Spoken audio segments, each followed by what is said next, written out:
Long ago, the world of magic was separated from the natural world by magical elemental gates. The gates remained sealed for centuries and were eventually forgotten. One day, the seal on the gates was broken and the two worlds began to merge. The natural world was flooded with magical Fae creatures, once thought to be myths. The merging was imperfect and much of the land was torn apart. The devastation claimed the lives of most of the population of natural and Fae creatures alike. Those that survived have forged new lives in the ruins of the old world. But growing tension between man and Fae threatened to finish what began with the opening of the gates. Our story begins with the young girl Peony traveling with her two companions, a human girl with the unnatural ability to use magic. This is the world of Fae Tactics, a world that got Mortal Kombat annihilated.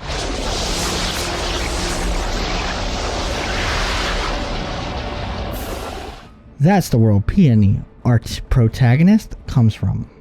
With a 3 to 4 person team, Endlessly Fluff Games working with Humble Games to make their third game written, developed, and programmed by Carolina Moa and Chiron Ramsey, with 7 years in between this and Valdez the Abyssal City. Simplistically complex is how I would describe Fae Tactics. The gameplay and control system being so simple that you could port it to a phone and not miss any of your controls. Very reminiscent of an Eternal Eyes or a Phantom Brave. Wait, nobody knows those games. Final Fantasy Tactics and Fire Emblem. Yeah, that work. But unlike most tactics RPGs where you get a list of attacks and skills, all of your allies and Fae have very specific moves. 1 to 3 attacks and assist and their weight and passive skills. Your leader units being able to use EX or Ultras. There are 8 elements with their own strengths and weakness to the other elements, more like a complex Fire Emblem, or more specifically a Pokemon game. Whoa! Looks like a bad Pokemon choice.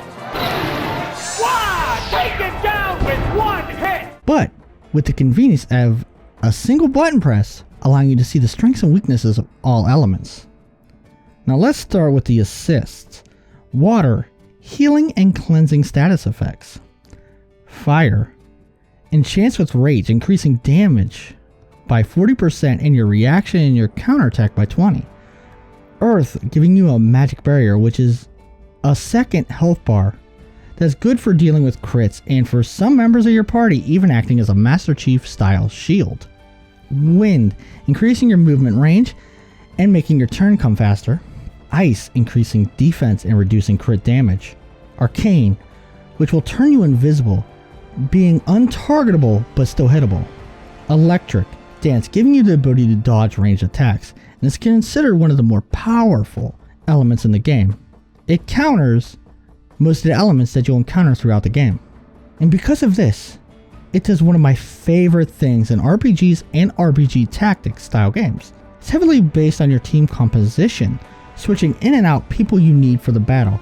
You have your 3 leaders, Peony always being there, and 2 of the other 10 characters that join you on your quest, each with 3 stats that are upgradable through levels and unique weapons, and unique scrolls as accessories.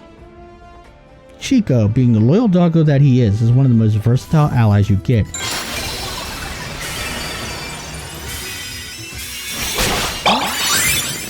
With most late game builds using Arcane to turn him invisible, have increased back damage from both Arcane and his passive, a backstab scroll, doing massive amounts of damage, along with his other passive, which on kill gives an AoE heal.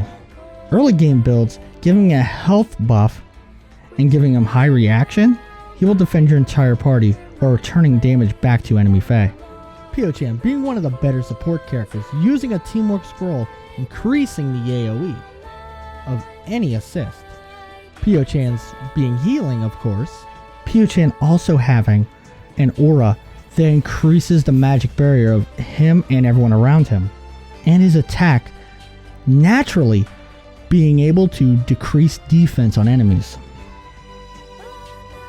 Pecan, our boxer, giving Pecan a ruinous scroll that reduces defense on hit, is great because he uses multi-hit attacks. Then, because he's a melee unit, and melee units in this game have the ability to combo off of anyone else's attack,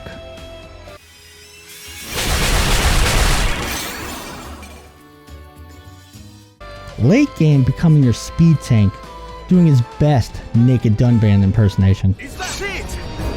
That's the puerile reason you killed all those innocent people! Owantis being an archer who you just can pump up the damage on, put her up high and snipe down below, one-shotting a lot of enemies, working well with a curse scroll, giving her 100% chance to poison people. Erisold being an assassin has a special perk, Encore, which after killing somebody allows her to have another turn, making her a lawnmower in your team. And this is nothing compared to the secret hidden characters that you get along the way. Matilda having the rare and one of the most powerful elements in lightning, and on top of that being able to destroy people using her beam attacks that go through enemies. And then there's her ultimate, shooting almost everybody on the map multiple times.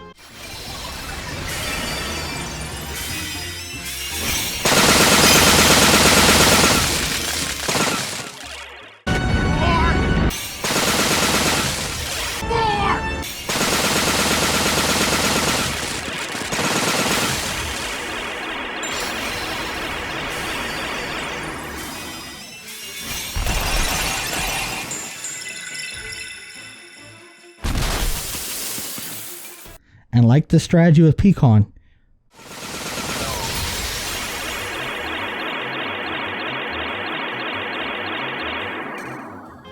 but let's not forget about Red, the Crimson King, a demon who steals the souls of all he kills, increasing his power, using his Ultra, stealing attack and health from his enemies on death, becoming your workhorse in long fights, his attack allowing him to pass through enemies, and with his EX, upon kill, is allowed to continue on, getting another turn. Remember, downing enemy leaders is not the same thing as a kill. And let's not forget about Claudia, considered the best support, giving off an aura that does damage to enemies and heals allies, with long range attacks and the ability to combo at close range. And also, her passive Ultra, giving a permanent HP buff for all allies for the rest of the fight. And late game, even being able to auto-revive, bringing her back from a down state at the beginning of every turn. But that's only half of your team. You get Faes as well. Summons. Any Fae you defeat in battle has a chance of dropping a Fae card, except for leaders. Each summon has a soul ranking from 1 to 6. At max rank, you'll have 9 slots to fill. Some Fae being stronger than your leaders. Problem being there's a random chance that cards drop. And because the way you get items in this game, there's a possibility you won't even be able to pick them up. Because in combat, when you defeat enemies, they'll drop stuff.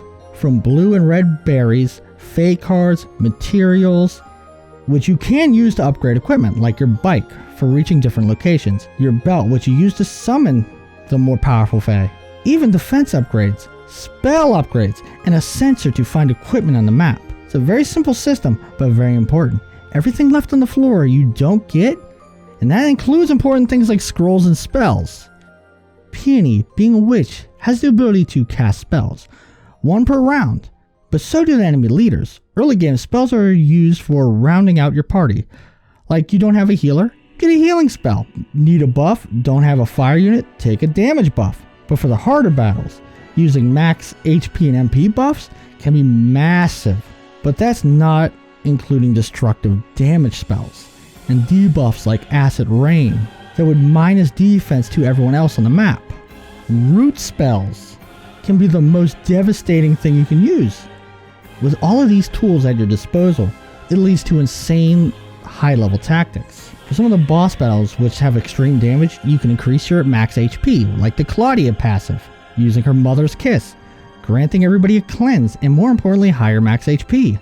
And alongside that, countering the boss's weaknesses with your own allies, using mostly fire and water. I can then use a spell to increase every fire or magic character on my party with max HP, attack, and defense. And then using the rest of my cast, usually my summons, to grant buffs like Magic Barrier and Rage.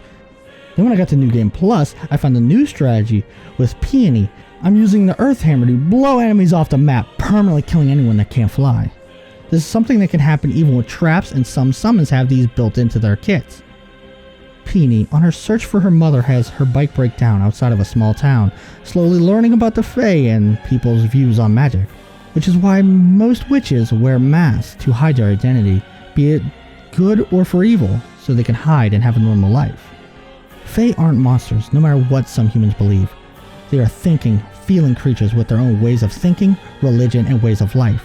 From fairies being like a colony of bees, dying out after the Akron dies. Or gremlins just stealing everything they can get their hands on. To the Pichon, a bird race that evolves upon finding their true purpose. The politics of this world, from Nazi-esque cults, viewing Fae and magic as the reason for the downfall of the world. Evil groups of Fae kidnapping a prince and using him as a ransom. Elves hiding away in the desert in their kingdom, kidnapping girls trying to enslave humans. And the entire race of centaurs being sacrificed for a stone using powerful magic. There are 4 stones of great magical power, having a mythical being, each Asush, manipulating all those in his way to get the stones. With its great destructive capabilities, Peony and her allies travel the world to find and destroy all of them. Now, if that sounds generic to you, the real meat is in the side quest and meeting the other 10 heroes. Seeing their stories progress, from Pio-chan finding his purpose, finding the origins of our good little puppy, Picon's reasons to become a fighter, Oro learning what it means to be the last centaur, looking for revenge, and why Peony is really on this journey. As you travel through the world built from 2 realities never meant to coexist. Unlike Valdez, the Abyssal City, this is a complete experience. I know being an indie game on Steam makes it hard to find, but Endlessly Fluff Games has made a great tactics RPG with great storytelling, world building, well put together gameplay, where I felt like no one was ever worthless, and colorful, unique artwork. Only real problem I had was the character artwork. Never changing, taking some of the pop out of some of the emotional scenes. This is something I'm going to come back to again and again. I just hope I don't have to wait 7 years for their next game. Hope you liked the review. Like, comment, and subscribe if you did. At 1,000 subscribers, I will play through and do a massive review on the Overblood series as a whole. And at 300 likes, I'm going to play through and complete Friday the 13th on the regular Nintendo. Streaming it live right here.